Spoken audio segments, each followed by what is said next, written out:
పంచాయతీ ఎన్నికల్లో గొడవలు ఉద్రిక్తతలు జరుగుతూనే ఉన్నాయి. ఇప్పుడు ఏకంగా సర్పంచ్ అభ్యర్థిని చంపేంత వరకు తెగబడ్డారు. ఇండిపెండెంట్ సర్పంచ్ అభ్యర్థి అర్జున్ ని కత్తితో పొడిచాడు గుర్తు తెలియని వ్యక్తి. ఈ ఘటన వికారాబాద్ జిల్లా దోమ మండలం రాకొండ గ్రామంలో చోటు చేసుకుంది. అర్ధరాత్రి ఓ వ్యక్తి ముసుగు వేసుకుని వచ్చి కత్తితో పొడిచి పారిపోయాడు. పొత్తి కడుపు భాగంలో 3 భాగాలయ్యాయి. స్థానిక యువకులు వెంటనే పరిగి ప్రభుత్వ ఆసుపత్రికి తరలించారు. ప్రస్తుతం యువకుడి ఆరోగ్య పరిస్థితి నిలకడగా ఉంది. అర్జున్ కు గ్రామంలో వస్తున్న ఆదరణను చూసి ఓర్వలేకే ఓడిపోతామనే భయంతో ఓ పార్టీకి చెందిన వ్యక్తులు దాడి చేయించి ఉంటారని యువకులు ఆరోపిస్తున్నారు. రేపు ఎన్నికలనగా అర్జున్ పై దాడి నేపథ్యంలో గ్రామంలో ఉద్రిక్త పరిస్థితులు నెలకొన్నాయి. ఘటనపై కేసు నమోదు చేసుకుని దర్యాప్తు చేస్తున్నారు పోలీసులు.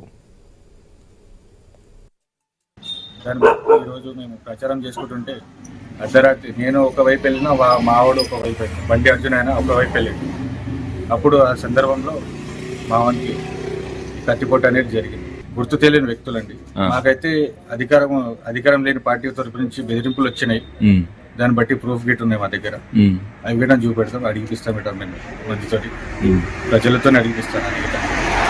ఇంకోటి ఇంతకుముందు గిట్ట మా దగ్గర బెదిరింపు వచ్చినాను, కత్తులు తీసుకొని వచ్చారు మా దగ్గర ప్రచారం చేసుకుంటుంటే.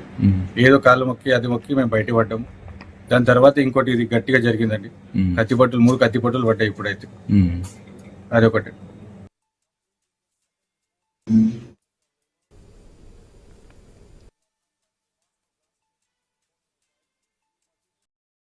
ఎన్నికల్లో గొడవలు ఉద్రిక్తతలు జరుగుతూనే ఉన్నాయి. ఇప్పుడు ఏకంగా సర్పంచ్ అభ్యర్థిని చంపేంత వరకు తెగబడ్డారు.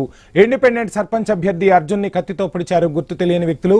ఈ ఘటన వికారాబాద్ జిల్లా దోమ మండలం రాకొండ గ్రామంలో చోటు చేసుకుంది. అర్ధరాత్రి ఓ వ్యక్తి ముసుగు వేసుకుని వచ్చి కత్తితో పొడిచి పారిపోయినట్లుగా యువకులు చెబుతున్నారు. పొత్తి కడుపు భాగంలో 3 గాయాలయ్యాయి. స్థానిక యువకులు వెంటనే పరిగి ప్రభుత్వ ఆసుపత్రికి తరలించారు. ఘటనకు సంబంధించిన ఫుల్ డీటెయిల్స్ మా ప్రతినిధి ప్రవీణ్ అందిస్తారు. ప్రవీణ్. వంశీ, అయితే వికారాబాద్ జిల్లా దోమ మండలం రాకొండ గ్రామంలో అర్ధరాత్రి హైడ్రామా నెలకొంది. అయితే ఇండిపెండెంట్ సర్పంచ్ అభ్యర్థిగా పోటీ చేస్తున్నటువంటి అర్జున్ అనే యువకుడి పైన గుర్తు తెలియని వ్యక్తులు కత్తితో దాడి చేశారు. కత్తితో దాడి చేసిన వెంటనే ఆ వ్యక్తిని అయితే మొత్తం తోలుగా చూసుకోరా ఆ ముసుగు వేసుకొని ఉన్నాడని దాడి చేసి పారిపోయాడని అర్జున్ తెలిపాడు. అయితే ఆ దాడిలో అర్జున్ పొత్తి కడుపు భాగం లోపల 3 గాయాలవ్వడం చేత స్థానికులు యువకులను వెంటనే ప్రభుత్వ ఆసుపత్రికి తరలించారు. ప్రస్తుతం యువకుడి ఆరోగ్య పరిస్థితి అయితే నిలకడగా ఉందని డాక్టర్లు తెలుస్తున్నారు. అయితే ఆ LLB చదువుతున్నటువంటి అర్జున్ కొందరు రాకొండ గ్రామ యువకులు ప్రోత్సాహంతో పంచాయతీ ఎన్నికల్లో ఇండిపెండెంట్ అభ్యర్థిగా పోటీ చేస్తూ ప్రచారం నిర్వహిస్తున్నారు. ఈ నేపథ్యంలో అర్జున్ కు గ్రామంలో వస్తున్నటువంటి ఆదరణను చూసి ఓర్వలేక ఓడిపోతామనే భయంతోనే ఓ పార్టీకి చెందినటువంటి వ్యక్తులు దాడి చేసి ఉంటారని కూడా అర్జున్ తరపు మద్దతు తెలుపుతున్నటువంటి యువకులు కూడా తెలుపుతున్నారు. అదేవిధంగా చూసుకుంటే కనుక అయితే తనను పదే బెదిరిస్తున్నారంటూ కూడా అర్జున్ ఆవేదన కూడా వ్యక్తం చేస్తున్నారు. రేపు ఎన్నికలు అవగానే అర్జున్ పై దాడి నేపథ్యంలో గ్రామంలో కొంత ఉద్రిక్త పరిస్థితి నెలకొంది. దాడి విషయం తెలుసుకున్నటువంటి పోలీసులు సంఘటన స్థలానికి చేరుకున్నారు. సంఘటన స్థలానికి చేరుకుని